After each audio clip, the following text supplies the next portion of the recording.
પછી અચાનક મને યાદ આવ્યું બાંધવી બેને બેહીને પીવાનું કીધું હતું એટલે પાછી બેહીને પીવા માંડી એટલે જો વજન કરી આવી વજન ઘટી ગયો આપણું ફાસ્ટ ચડી ગયો સાયકલ તો બહુ જમાના પછી આવી કે છે રૂટીન બદલું છે જો રોટલો કેવો આજે અસલનો રૂડો રૂપાડો થાય ભમરો નથી પડતો કાંઈ નહીં દાજ કેવી અસલ પડે છે મારો રોટલો તો ગધો કદરૂપો થઈ જાય વોક કરતી ની બધું કેન્સલ કર્યું હાજે વોક કરીશ સવારે એક્સરસાઇઝ કરી મહેનત કા ફલ મીઠા હોતા હૈ હવે તો આપણે એક લૂપમાં આવી ગયા છે એટલે રેગ્યુલર હેબિટમાં જે જીરું પલાળીને રાખ્યું હતું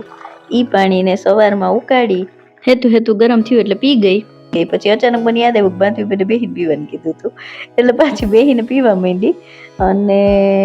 હા જો જીરું છે ને હું ચાવીને ખાઈ ગઈ હતી ને કાલના વિડીયોમાં માધવી બેને જોયું હશે પાછી કમેન્ટ કરી કે હું તમને કહેતા ભૂલી ગઈ કે જીરું ચાવીને ખાવાનું નથી ગાળીને પી લેજો પાણી એમ એટલે મેં આજે જીરું રહેવા દીધું અને ખાલી પાણી પી ગઈ જો તપેલીમાં ઓલું એક વસ્તુ હજી કહેતા ભૂલી ગઈ હતી કે આ ફાકી છે ને હું એક પીવું છું અઠવાડિયે એક વખત આપણે જેઠી મધની મીઠી લાગે થોડી શરદી ઉધરસનો કોટો હોય ને તો સારી એમ મને ઉધરસનું જોર હતું એટલે કે નહીં દવાથી મટતી નહીં તો ફાકીથી મટી જતી એટલે હવે હું અઠવાડિયે એકવાર જો આ ફાકી પીવું છું આવડી આ જેઠી મધની મુલેઠી કહેવાય હિન્દીમાં અને ઇંગ્લિશમાં યષ્ઠી મધુ બરોબર આજે 8મો દી છે બુધવારે વજન કરવાનું આપણે એટલે જો વજન કરી આવ્યું વજન ઘટી ગયો આપણું મનીષાબેને કીધું હતું ને કે સવારમાં વજન કરવું હોય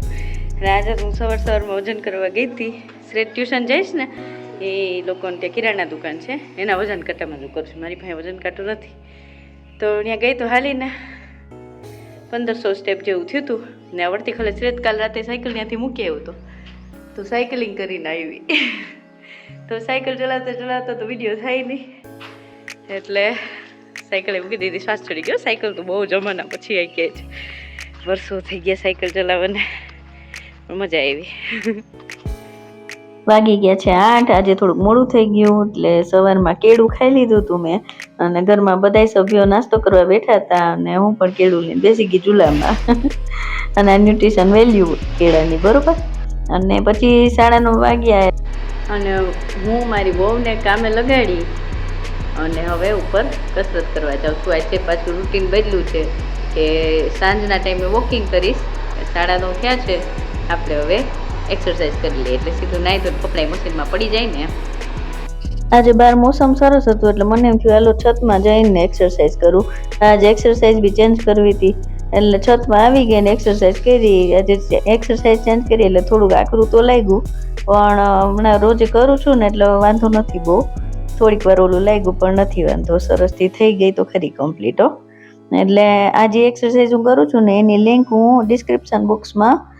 મૂકી દઈશ એટલે તમે લોકોએ કરવી હોય ને તો એ લિંક ઓપન કરી અને કરી શકો બરોબર ને વાગી ગયા છે 10 વર્કઆઉટ કમ્પ્લીટ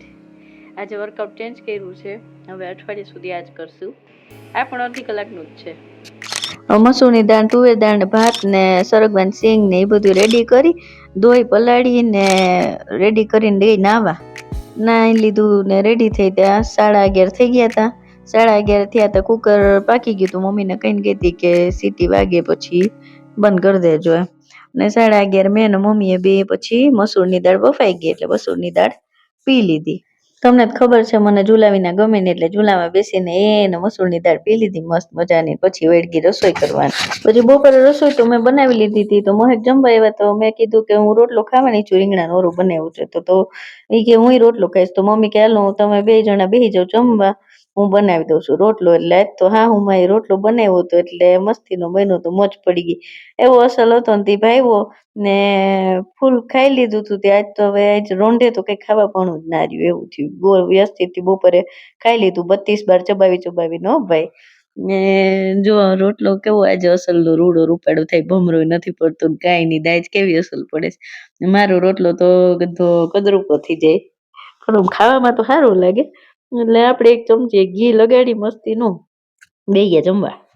વાગી ગયો તો 1 આજે બપોરનું મેન્યુ હતું બાજરાનો રોટલો છાશ તુવેર દાળ ચણાનો લોટ વાળી સિંગ સરગવાની લીલું મરચું રીંગણાનો ઓરો ને રાયતું પછી બપોરે જમવામાં આરામથી ચાવીને 32 વાર ફોર્મ્યુલા અપનાવ્યું હતું હવે તો આપણે કાલથી સ્ટાર્ટ કરી દીધું ને એટલે 32 વાર ચાવીને ખાવાનું એમ એટલે હવે મારે ગણવું ના હોય ને તો ઘરનું મનમાં ગણાઈ જ જાય 1 2 3 4 એવું થઈ ગયું આદત પડી ગઈ એક જ દીમાં આદત થઈ ગઈ બોલો આદત બદલવી કે મોટી વાત નથી મિત્રો અને હવે મારે જમવામાં વાર પણ લાગે છે એટલે આરામથી જમી લીધું મેં. પછી રોંઢે 5 ને 15 થઈ એટલે આપણે મોજા પહેરીને બૂટ પહેરી લીધા. હો ભાઈ, ચાલો અગાસીમાં હાલી આવી. આજે તો 5:20 થી 6 વાગ્યા સુધી અગાસી ઉપર વોક કર્યું છે. સવારે એક્સરસાઇઝ કરી લીધી એટલે અત્યારે વોક કર્યું. એવી રીતે ટાઈમ ટેબલ સોચ્યું હતું ને. અહીંયા છતમાં વોક કરવામાં શું મજા આવે, આ બધું ખુલ્લું ખુલ્લું, આ પહાડી નજારો ને આ સૂર્યાસ્તનો સમય એટલે સરસ, બધું પંખી ઉડતા બહુ સરસ નજારો લાગે એમ. એટલે અહીંયા મન પ્રફુલ્લિત લાગે એમ. રોજે જેમ સવારમાં વોક કરતી ને એ બધું કેન્સલ કર્યું. સાંજે વોક કરીશ, સવારે એક્સરસાઇઝ કરીશ, ઊંધું કરી નાખ્યું. ચલો, આવી ગયો છે મારો ફેવરિટ મોમેન્ટનો ટાઈમ. આજે તો 8મો દિવસ અને આ આવી ગયું ક્રોસમાર્કનું નિશાન. આજે વજન કર્યો, વજન ઘટી ગયો છે 1 કિલો 300 ગ્રામ ઉપર. 1 કિલો સમજો ને, તો 1 કિલો 360 ગ્રામ એમ કંઈક ઉતરો છે. લખેલું જોયું હશે તમે તો. મારું મન થોડું ખુશ છે કે ચલો, મહેનત કા ફલ મીઠા હોતા હે ને. અને બસ મનમાં સંતોષ પણ છે. અને હવે તો આપણે એક લૂપમાં આવી ગયા છે એટલે રેગ્યુલર હેબિટ થઈ ગઈ છે. થોડું 2-4 દિવસ આકરું લાગ્યું પણ હવે વાંધો નથી. એટલે મનમાં સંતોષ સાથે આજનો દિવસ પૂરો થયો છે. તો ચલો ફરી મળીએ કાલે રાત્રે 10 વાગે. ત્યાં સુધી ચમકતી ચાંદનીને રજા આપો. જય શ્રી કૃષ્ણ. ફરી પાછા મળીએ કાલે રાત્રે 10 વાગે. ત્યાં સુધી તબિયત સાચવજો ને આસપાસ આપણા બધાનું ધ્યાન રાખજો, પરિવારનું ને. જય Shri Krishna. Good night. Bye bye.